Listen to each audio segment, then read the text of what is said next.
ഈ സംഘടനാ general secretary ആയിട്ട് തുടരും. അതും കൂടെ എടുക്കണമെന്നുണ്ടെങ്കിൽ ഞാൻ കൊടുക്കാം. നിങ്ങൾക്ക് ആഗ്രഹം ഉണ്ടെങ്കിൽ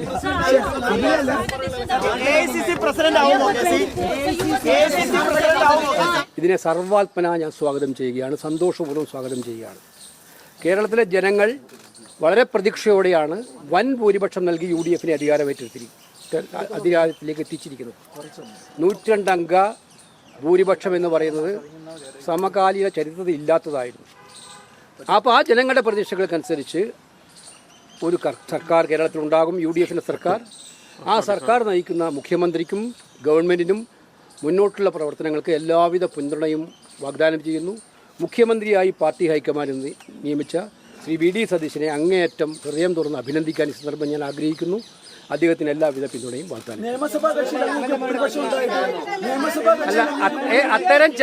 അത്തരം കാര്യങ്ങൾക്കൊന്നും ഇനി പ്രസക്തിയില്ല. ഞാൻ നിങ്ങൾ ആദ്യമേ പറയുന്ന ഒരു കാര്യമുണ്ട്. നിങ്ങൾ ഡൽഹിയിലെ പത്രക്കാർ നിങ്ങളിവിടെ വന്ന് ചോദിച്ചപ്പോഴൊക്കെ ഹൈക്കമാൻഡ് തീരുമാനിക്കും. തീരുമാനം എന്തായാലും പാർട്ടി പ്രവർത്തക നിലയിൽ അത് ശിരസാ വഹിക്കും. ഇതല്ലേ ഞാൻ പറഞ്ഞിട്ടുള്ളൂ. ഇന്ന് വരെ വേറെ ഒന്നും പറഞ്ഞിട്ടുണ്ടോ? ഇതാണ് എൻ്റെ ഇപ്പോഴത്തെ ഹൈക്കമാൻഡ് ഇന്ന് തീരുമാനിച്ചു. ആ തീരുമാനം ശിരസാ വഹിക്കുന്നു. ആ തീരുമാനം നടപ്പിലാക്കേണ്ടതിൻ്റെ ഉത്തരവാദിത്വത്തിൻ്റെ ഭാഗമായിട്ട് നിൽക്കാനാണ് ഞാൻ ആഗ്രഹിക്കുന്നത്. പിന്നെന്താ സംശയം അവിടെ? എന്താ സംശയം? ഞാൻ അടിയുറച്ച കോൺഗ്രസ്സുകാരനാണ്. ജീവിതത്തിൽ ഞാൻ പറയാറുണ്ട്, മുമ്പേ പറയാറുണ്ട്, എന്താണ് ഏറ്റവും വലിയ ആഗ്രഹം എന്ന് ചോദിച്ചപ്പോൾ ഞാൻ പറയാറുണ്ട്, ത്രിവർണ്ണ പതാക പുതപ്പിച്ച് മരിക്കണം എന്നാണ് ആഗ്രഹം. അത് തന്നെ ഇപ്പോഴും ഞാൻ പറയുന്നു. അതിനകത്ത് ഗവൺമെൻറ്റിന് എല്ലാവിധ പിന്തുണയും കൊടുക്കും. അത് മുന്നോട്ട് പോകുന്നതിനുള്ള എല്ലാ സഹായങ്ങളും എൻ്റെ ഭാഗത്തുണ്ടാവും. മുഖ്യമന്ത്രി സ്ഥാനം നിഷേധിക്കുന്നത് സ്വാഭാവിക നീതിയുടെ നിഷേധമാണ്. അല്ല, അത്തരം പ്രശ്നങ്ങൾക്കൊന്നും മറുപടി പറയേണ്ട കാര്യമില്ല.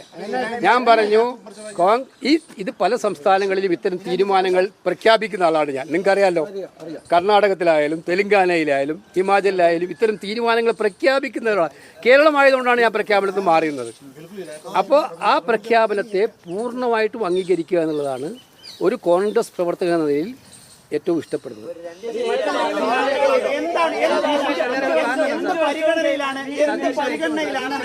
അത് നേതൃത്വം എല്ലാ വശങ്ങളും ആലോചിച്ചിട്ടായിരിക്കും തീരുമാനമെടുത്തിട്ടുണ്ടാവുക. നേതൃത്വത്തിന് പല പാരാമീറ്റേഴ്സും ഉണ്ടാവും തീരുമാനമെടുക്കാൻ. ആ തീരുമാനമെടുക്കുന്നതനുസരിച്ച് അവർ ആ തീരുമാനമെടുത്തു. അല്ല, ആ തീരുമാനം അനുസരിച്ചിട്ട് അവർ തീരുമാനമെടുക്കും എന്നുള്ളതിന് സംശയമില്ല. അങ്ങനെ എടുത്തിരിക്കുന്നത്.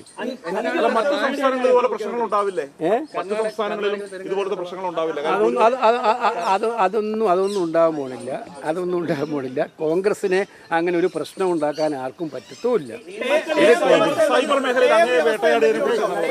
അല്ല, അതിപ്പം വേട്ടയാടിനെ കുറിച്ചൊന്നും ഞാൻ പറയുന്ന അർത്ഥമില്ല. അതൊക്കെ എനിക്ക് പ്രത്യേകിച്ചിട്ട് പാർട്ടിക്ക് ഉപരിയായിട്ടുള്ള ഒരു ഇമേജും ഉണ്ടാക്കാറില്ല. ഞാൻ പാർട്ടിയാണ് എനിക്കെല്ലാം. പാർട്ടിക്ക് ഉപരിയായിട്ടുള്ള ഇമേജ് ഒന്നും ഞാൻ ശ്രദ്ധിക്കാറുമില്ല, പോകാറില്ല. പാർട്ടി പ്രവർത്തകന് വേദന ഉണ്ടാകുമ്പോൾ എൻ്റെ മനസ്സും വേദനിക്കും. പാർട്ടിക്ക് ബുദ്ധിമുട്ടുണ്ടാകുമ്പോൾ എനിക്കും വേദന. ജനങ്ങളും പാർട്ടിയോടൊപ്പം നിൽക്കാൻ എന്നും ആഗ്രഹിച്ചിട്ടുള്ള ഒരു പ്രവർത്തകനാണ് ഞാൻ. അതുകൊണ്ട് എന്നെ അങ്ങനെ സൈബർ ഇടങ്ങളിലൊക്കെ ആക്ഷേപിച്ചിട്ടുണ്ടെങ്കിൽ അത് ഞാൻ സഹിച്ചോളാം. അതിനകത്തെന്താ? അതൊക്കെ തന്നെ കേരളത്തിൽ ഞാൻ ഇന്ന് തുടങ്ങിയതാണോ രാഷ്ട്രീയം? കഴിഞ്ഞ 10-45 വർഷമായാലും ഒരു സുപ്രഭാതത്തിൽ മുളച്ച് വീണതാണോ? എത്രയോ വർഷങ്ങളായിട്ട് എന്തെല്ലാം പ്രവർത്തനങ്ങൾ നടത്തിയിട്ടാണ് ഞാൻ ഇതുവരെ എത്തിയിരിക്കുന്നത്. അപ്പോൾ അതുകൊണ്ട് എവിടെയെങ്കിലും വെച്ച് ശക്തമായിട്ടുള്ള കടന്നാക്രമണങ്ങൾ ഉണ്ടാകുമ്പോൾ ആ കടന്നാക്രമണത്തിൽ ഭയന്നോടുന്നവരാണോ നമ്മളെല്ലാം? ആക്രമിക്കട്ടെ, ഇനിയും ആക്രമിക്കട്ടെ. അവർക്ക് ആക്രമിക്കുന്നവർക്ക് അത് സധൈര്യം തുടരാം. പക്ഷെ എൻ്റെ തീരുമാനം വളരെ ക്ലിയർ ആണ്. പാർട്ടിയാണ് വലുത്, ജനങ്ങളാണ് വലുത്. ആ തീരുമാനത്തിനനുസരിച്ച് എൻ്റെ പാർട്ടി ലീഡർഷിപ്പിനെ കുറിച്ച് എനിക്ക് അഭിമാനം തോന്നുന്നു.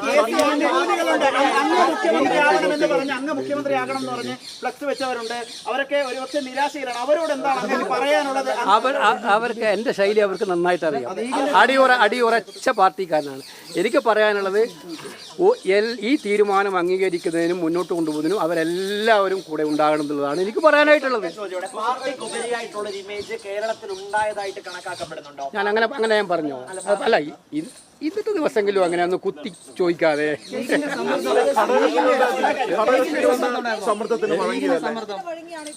ഇല്ല, ഞാൻ പറഞ്ഞത് എനിക്ക് ഇത്രയേ പറയാനുള്ളൂ.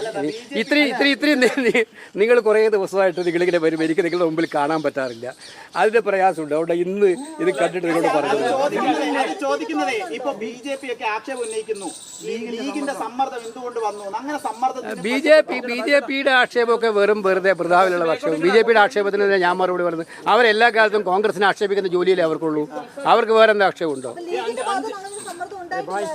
അല്ല, ഞാൻ പറഞ്ഞല്ലോ ഇതിനകത്ത് ഈ കാര്യത്തിൽ കൃത്യമായിട്ടുള്ള UDFന്റെ ലീഡർഷിപ്പിന്റെ അല്ല കോൺഗ്രസ് ലീഡർഷിപ്പിന്റെ തീരുമാനമാണ്. പിന്നെ നല്ല ചോദ്യമല്ലേ ഇത്?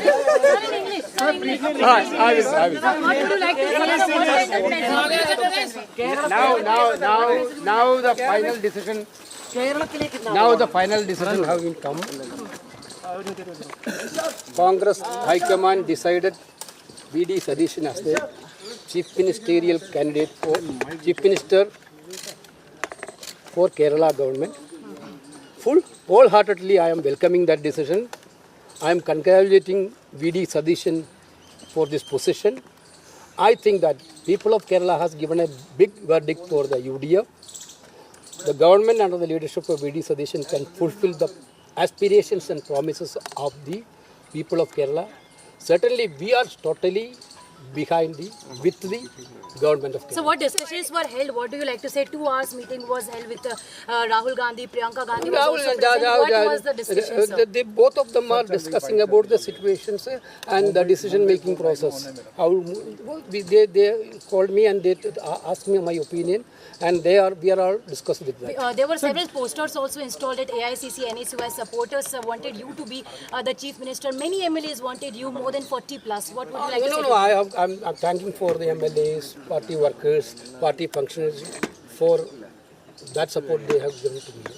But finally, party took a decision.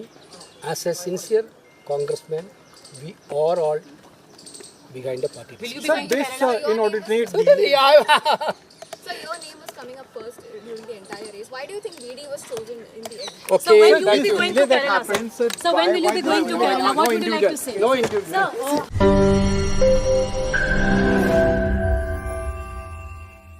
ലോകത്തെവിടെയായാലും ഏത് സമയത്തും 24 വാർത്തകളും ഓഗ്മെന്റഡ് റിയാലിറ്റി പാക്കേജുകളും എക്സ്പ്ലെയിനറുകളും വിശദമായി കാണാൻ ഞങ്ങളുടെ യൂട്യൂബ് ചാനൽ നിങ്ങൾക്ക് സബ്സ്ക്രൈബ് ചെയ്യാം.